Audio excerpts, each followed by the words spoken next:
Right, so when I last reported on the unedited versions of cutscenes 1 and 2 for the 2023 Act 3, basically the unreleased versions of the cutscenes that were meant to be released with Act 3 during the Halloween 2023 update, also known as the Lunar Overture update, I mentioned the fact that Below Natural either was dyslexic or forgot to add some stuff. This is because when Below Natural was posting stuff about the intros and stuff like the cutscenes, he said 0 out of 4, then 2 out of 4, then 3 out of 4. So, in this sense, it doesn't make sense why Below Natural would number it like this. So, it goes 0 to 4, to then 2 to 4, and then 3 to 4. And then that's it. That concludes the Umbria's tale. So, either Below Natural is dyslexic, this is meant to be 1 out of 4, 2 out of 4, and then 3 out of 4, but then you're still missing another cutscene.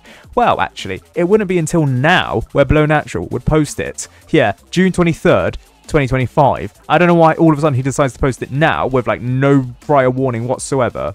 But yes, June 23rd, 2025, that's when Below Natural would post the last and final cutscene. So I'm going to assume that he made a typo with the original thing saying 0 out of 4. It's meant to be 1 out of 4, 2 out of 4, 3 out of 4, not that guy, 3 out of 4, and then 4 out of 4 here.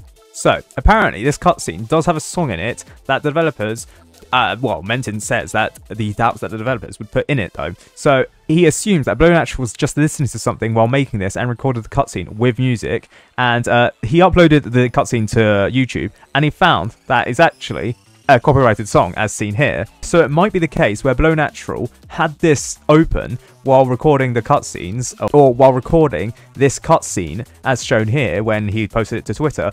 Or it could be something similar, like planned music that was meant to be used, but obviously it would have to be probably made by Enthrallist or Focus, because Enthrallist was working in music at the time, and he's one of the voice actors here for the narrator. It probably is the case where those guys would have been asked to make music that's very similar to the music that's seen here. I cannot confirm it, that's only speculation. However, that's what I think is the likely explanation for this music to be here, not related to Tower Defense Simulator whatsoever. Now, there would be a cutscene later on, in fact here, where this guy, who's voiced by Enthrallist, so I have to assume that this is the narrator, except it's not modelled here, it's saying, "This is my show." This is my show! I won't let you humiliate me like this! I won't!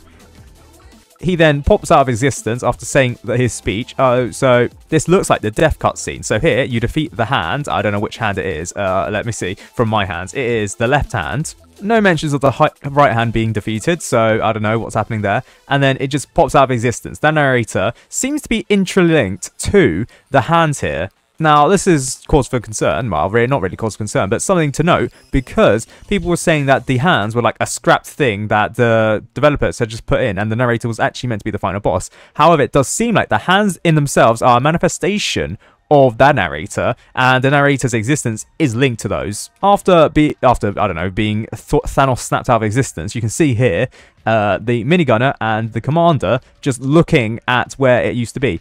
Interestingly, these towers were not being seen later on. It's just here. Now, in later cutscenes, because this is the first ever cutscenes that were ever added to the game in the 2023 Lunar Overture update, we didn't actually see any other towers in the update, as far as I'm aware. So this would have been the first time that we know of that the commanders and the minigunner are part of the TDS organization that are tracking down these God Cube fragments and tracking down whoever this narrator is. Then here, the narrator, I assume it's the narrator, is teleported to this void zone here. So this is the similar area to the lobby that was seen for the Act 3 area. In case you didn't know, there was an area in the lobby where you teleported to the theatre for Act 1 and Act 2, but then for Act 3, then we teleported further into this area here, very similar to this area, which I think was just called the Void Zone. I can't lie, it was just open void with studded blocks. Anyways, here, interestingly, you can see what seems to be a supercomputer behind it. Now, at the time of the Lunar Overture event 2023, there wouldn't be such thing as a supercomputer. Yeah, there were computers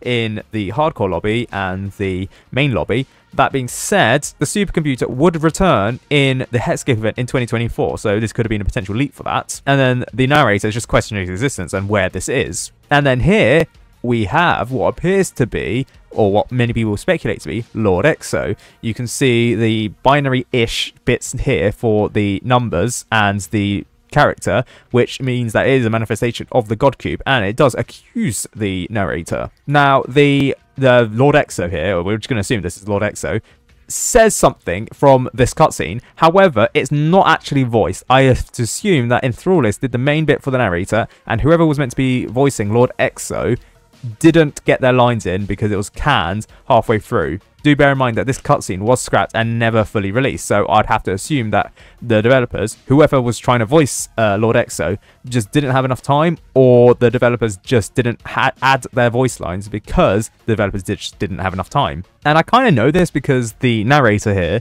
does react to whatever this Lord Exo guy is saying, or, well, it looks like he's saying. He moves his arm towards him and then shakes his head, so I have to assume he's saying something.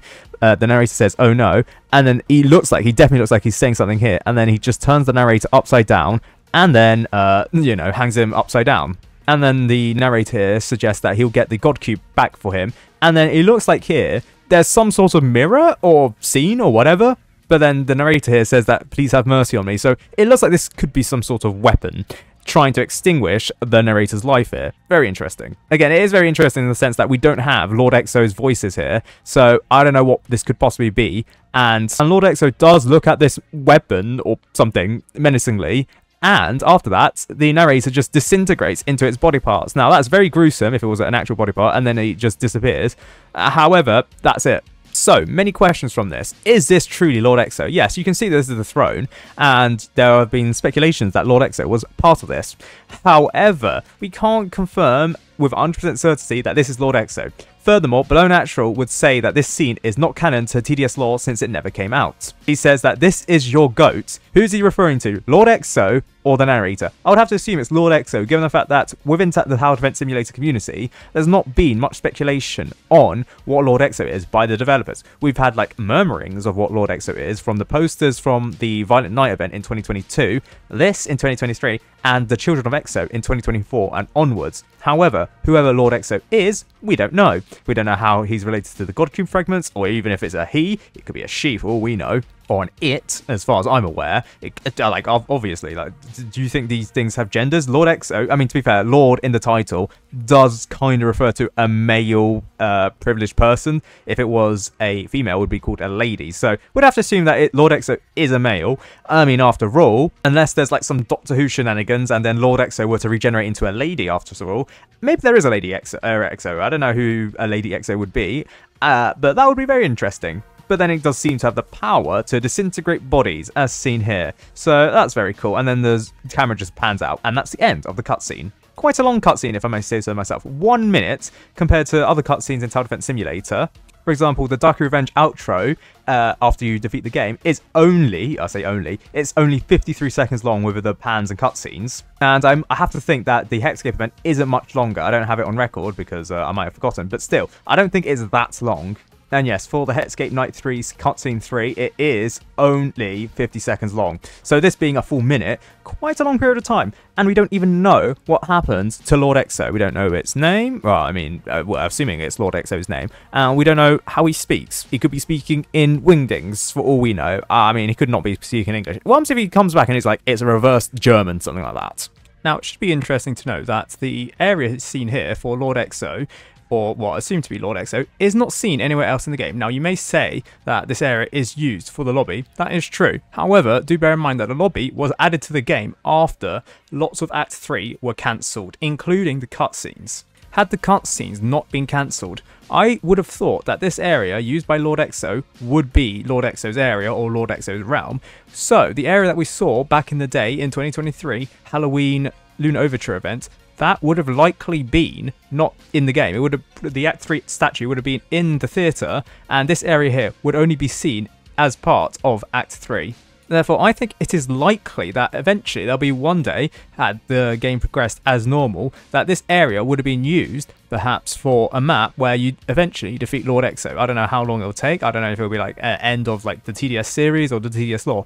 That being said though, that is just my speculation. I mean, after all, the area that the lobby uses for Lord Exo, it's kind of random if you ask me, and then it just so happens here that the narrator is just teleported from the theatre all the way to Lord Exo's realm, and it kind of looks actually is very similar to how the lobby operates. We were teleported from the theatre, which is the very same theatre which is destroyed in Act 3, to Lord Exo's realm.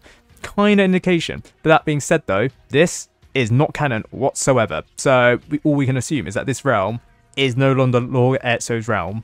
And because this is not canon anymore, we don't know what Lord Exo's being is. Now, that being said though, many people probably here have pointed out that Lord Exo's figure here, I guess, is very similar to narrators in the game. Namely, within Tower Defense Simulator, it looks like 1x, 1x, 1x1, and it looks like the question mark narrator. The 1x, 1x, 1x1 narrator appears in the 5 classic maps as part of the classic event, and this is confirmed not to be Lord Exo. The developers have said that this is not Lord Exo. However, the question mark, that's confirmed not to be 1x, 1x, 1x1, and the developers have said that these narrators are not of the same character. However, their models are insanely similar. As you can see here, they do have a Dominus crown, and they have a Domino crown here.